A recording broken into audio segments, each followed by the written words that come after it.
Olá, meus queridos alunos do sexto ano, tudo bem com vocês?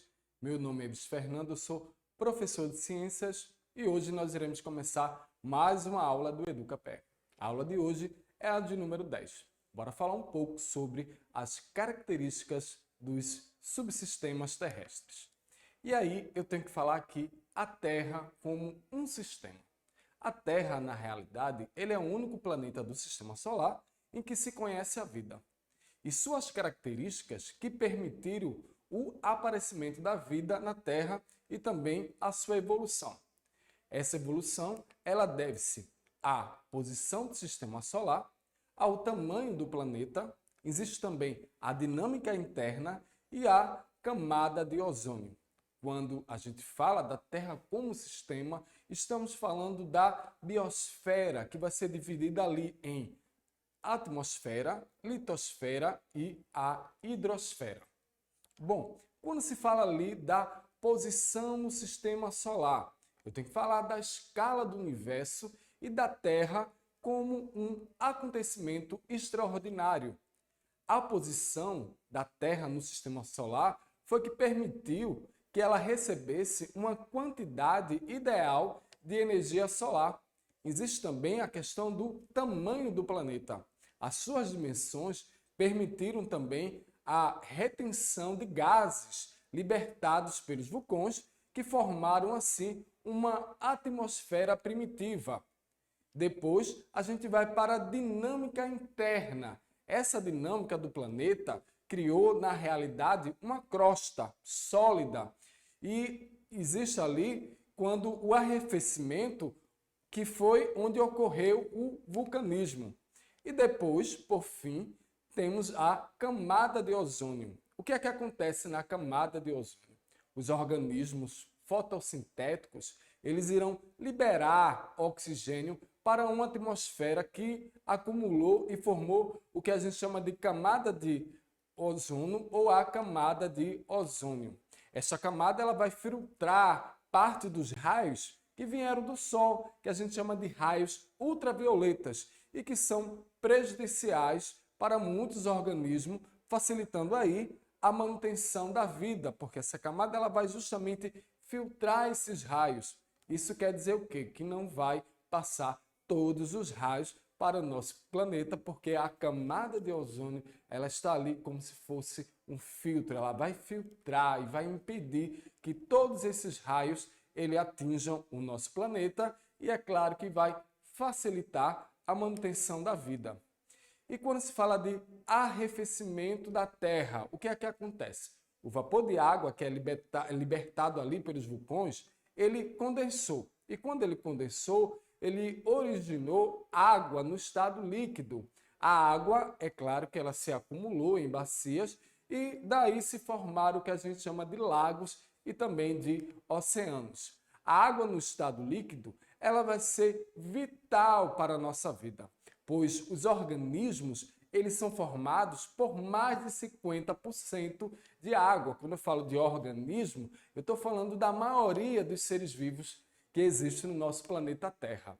Os primeiros organismos, eles alteraram a composição da atmosfera primitiva. Por exemplo, libertaram ali elevadas quantidades de oxigênio que originou o que a gente chama de ozônio. As variadíssimas formas de vida que existiram e que existem hoje em dia, é lógico que ao longo do tempo geológico, elas estão adaptadas às características ambientais que a Terra apresenta, isso em cada momento. E agora eu tenho que falar um pouco das condições que permitiram o aparecimento da vida na Terra. Porque a Terra ela é um sistema e esse sistema que funciona como um conjunto integrado de elementos com uma função específica. Qual é a função? Ela vai ser ali formada pelos subsistemas terrestres. Esses subsistemas a gente fala ali da biosfera, da atmosfera, litosfera e a hidrosfera. Quando se fala ali, a atmosfera, e a gente tem que dizer por que a Terra ela é um sistema. Vamos começar a falar aí justamente da atmosfera.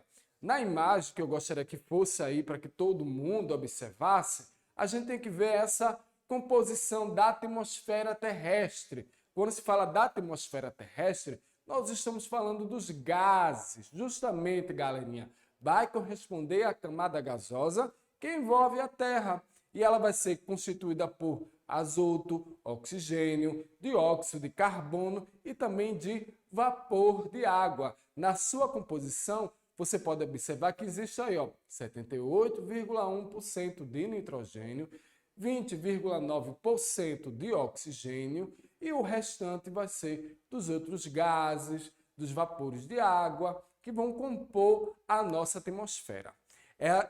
Quando se fala da atmosfera, existe uma influência. Essa influência está na regulação da temperatura da superfície e vai proteger a Terra das radiações solares e também dos impactos de corpos sólidos com origem no espaço extraterrestre.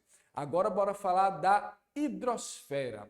A hidrosfera ela vai ser um subsistema que vai englobar toda a água existente ali na Terra, ou seja, é o conjunto dos reservatórios de água do nosso planeta. E onde que está esse reservatório de água? Nos mares, oceanos, rios, lagos, glaciares e também as águas subterrâneas. A água, na realidade, nos seus diversos estados físicos, ela é uma das substâncias que é mais abundante no nosso sistema. Quando eu falo do nosso sistema, eu estou falando da Terra. E ela absorve grande parte da radiação solar que atinge a nossa superfície, gerando aí correntes oceânicas que irão distribuir a energia pelo nosso planeta. No estado líquido, a água ela é essencial para a nossa vida, principalmente na Terra, para a manutenção da vida na Terra.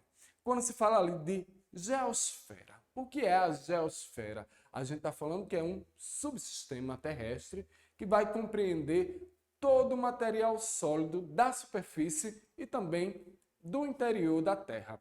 Ela vai ser formada pelas massas continentais, pelos fundos marinhos e toda a crosta sólida da Terra e também por todos os materiais que se encontram ali no interior do nosso planeta. Vai funcionar também como um suporte físico da grande maioria dos seres vivos e ela é a fonte de materiais necessários à sua sobrevivência. Quando se fala de biosfera, a biosfera, na verdade, é um subsistema que abrange todos os seres vivos que vivem, na realidade, no nosso planeta. Instalou-se em meios tão diversos como água, terra e o ar. Bom, aí eu gostaria que essa imagem fosse para a telinha toda, para que você observasse bem o que é essa questão quando se fala da nossa atmosfera, da litosfera, da hidrosfera e da biosfera. Olha só ali, lá em cima quando tem atmosfera. Observe que existe ali transporte de poeira, umidades e gases entre os oceanos e também dos continentes. Tem a precipitação, a evaporação, respiração, está ali ocorrendo a questão da fotossíntese. Quando se fala da hidrosfera, observe que a hidrosfera é a parte líquida, ou seja, a água em todos os seus estados. E da litosfera a gente já vai para a parte da crosta terrestre, que a gente tem aí a parte oceânica e também a parte continental. Essas aí, no caso, são interações entre os nossos sistemas terrestres.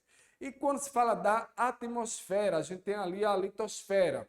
Olha só que legal, galerinha. Os vulcões eles vão emitir muitos gases que se encontravam ali na litosfera. Esses gases eles irão se acumular na atmosfera e permitiram criar, principalmente no passado, o que a gente chamava de atmosfera primitiva.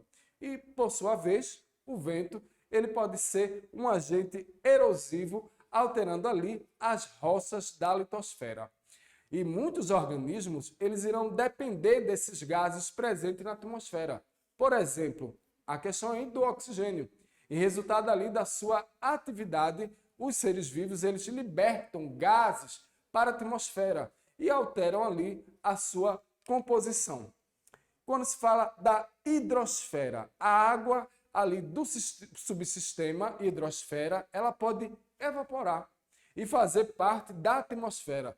Por sua vez, esse vapor de água da atmosfera, ele pode condensar. Quando eu falo de condensar, eu quero falar da transformação da água que está no estado gasoso e vai para o estado líquido, ou seja, vai originar precipitação da água, gelo ou também da neve. E a hidrosfera, na realidade, se trata da água, que é um importante componente de algumas rochas. E ao circular na nossa litosfera, ela vai justamente retirar materiais que passam para a hidrosfera. As plantas e outros organismos, elas irão absorver os sais minerais do solo e alteram a sua composição. Por sua vez, após a sua morte, a matéria orgânica ela vai ser o quê? Decomposta, originando o que a gente chama de matéria mineral. E muitas rochas, elas foram justamente formadas pela acumulação de restos de organismo e também acumulação de restos de vegetais que pode originar o que a gente chama de carvões, que são os carvões minerais, ou seja, a energia fóssil. Bom, hoje eu falei para vocês sobre as características dos subsistemas terrestres. Eu vou ficando por aqui e a gente se encontra aí na próxima aula do EducaPE.